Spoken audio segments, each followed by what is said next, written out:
দুদিন ধরে একটু মেঘলা মেঘলা ছিল, তো আজ ভীষণ সুন্দর রোদ বেরিয়েছে। এই শীতে একটু মিষ্টি রোদ ভীষণ ভালো লাগে। যদিও আমাদের বাড়িতে রোদ পড়ে না, আর রোদ উঠলেও বোঝা যায় না।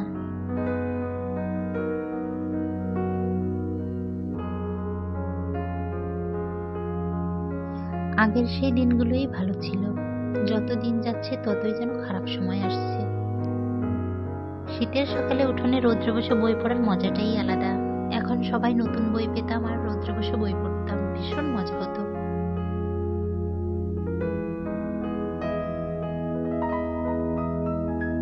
কিন্তু সেই সময় আর এই সময় অনেক আলাদা। তখন মানুষের উঠোন থাকতো অনেক বড়, আর এখন একটুখানি জায়গায় ঘর করার পরে আর উঠোন থাকে না।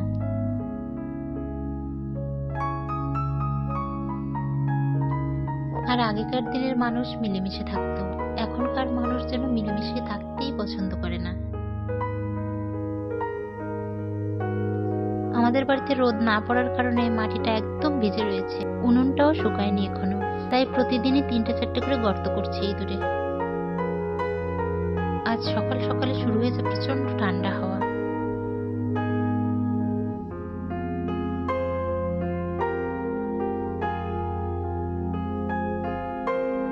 আমার এই গোলাপ গাছটিতে 2 রঙের ফুল ফুটেছে, আর এই শীতে মেলতেও পারছে না।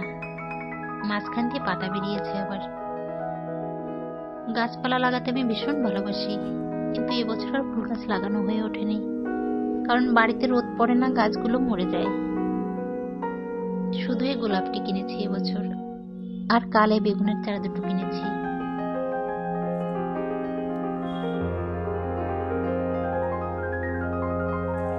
ভীষণ ঠান্ডা হাওয়া।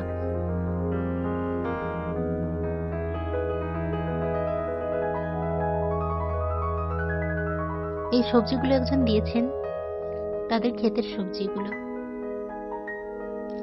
এই মোচা খেতে আমি ভীষণ ভালোবাসি। তো আমার মতো মোচা খেতে কে কে পছন্দ করেন? কলা আর মোচা ছাড়াও রয়েছে পালং শাক আর ধনেপাতা। সবজিগুলো কিন্তু একদম টাটকা সবজি।